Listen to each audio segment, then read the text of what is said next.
আসসালামু আলাইকুম। বায়ান্ন টিভিতে স্বাগতম। বিশাল ঘূর্ণিপাক, চারপাশ থেকে প্রবাহিত হচ্ছে তীব্র স্রোত। ভয়ঙ্কর ওই ঘূর্ণিপাকে কিছু পড়লে তার আর হদিস মেলে না।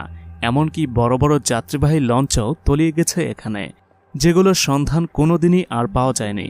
বলছি চাঁদপুরের ত্রিনদীর সঙ্গমস্থলের কথা, যা স্থানীয়ভাবে কুরাইলার মুখ নামে পরিচিত। পদ্মা, মেঘনা ও ডাকাতিয়া তিন নদী এসে মিলেছে এখানে। নদীগুলো তিন দিক থেকে প্রবাহিত হয়ে মিশে যাওয়ায় সেখানে পানির বিশাল এক ঘূর্ণিগতের সৃষ্টি হয়েছে। আর এই ট্রায়াঙ্গেলে পরেই নিখোঁজ হয়েছে শত শত মানুষ, লঞ্চ সহ কার্গো কিংবা ট্রলার। তিন নদীর এই সঙ্গমস্থল যেন এক মৃত্যুকূপ। মোহনাটি নদীর একেবারে তীরে অবস্থিত। সাধারণত নদীর তীর অগভীর থাকে, তবে আশ্চর্যজনক হলেও সত্যি, নদীর তীরে হওয়া সত্ত্বেও এই মোহনা অনেক গভীর। বর্ষাকালে এটি রূপান্তরিত হয় মৃত্যুকূপে।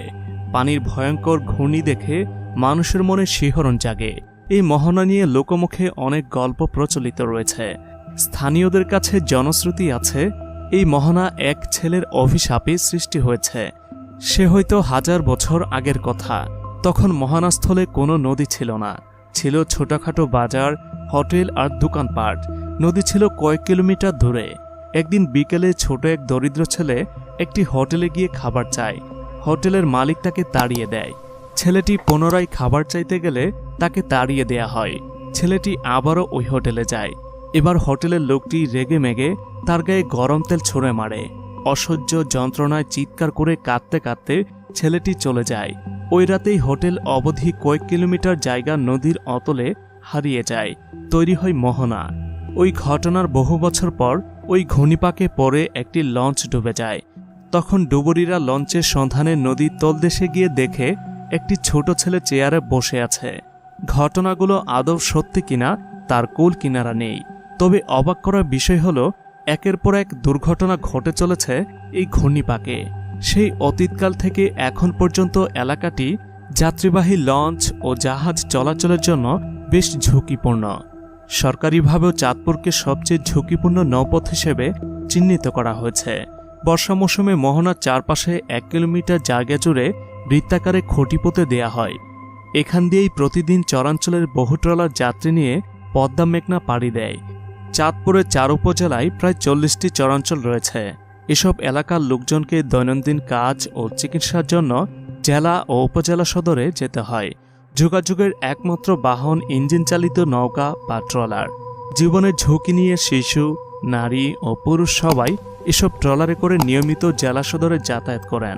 ফলে দুর্ঘটনার কবলে পড়ে নিয়মিতই প্রাণহানির ঘটনা ঘটে।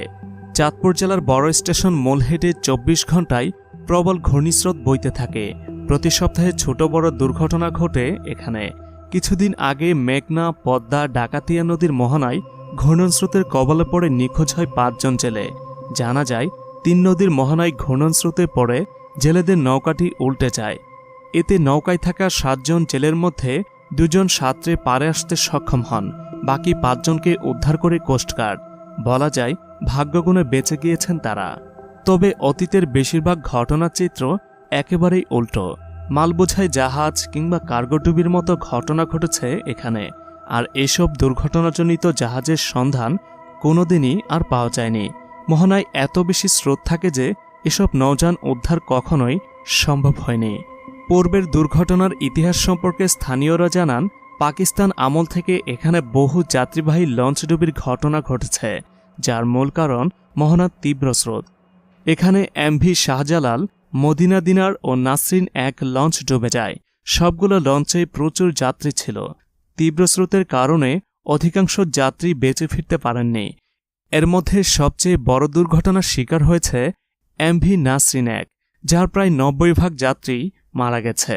2003 সালের 8 জুলাই এমভি নাসরিন এক লঞ্চ ডুবিতে মারা যান 110 জন, নিখোঁজ হন 199 জন। ওই নৌ দুর্ঘটনায় লঞ্চটির মালিকও মারা যান। এরপর একই বছর চাঁদপুর জেলার প্রশাসক লঞ্চ ডুবিতে ক্ষতিগ্রস্ত 400 জনের তালিকা প্রকাশ করেন। এখন পর্যন্ত এখানে ডুবে যাওয়া কোনো লঞ্চের সন্ধান পায়নি বাংলাদেশ অভ্যন্তরীণ নৌপরিবহন কর্তৃপক্ষ BIWTA।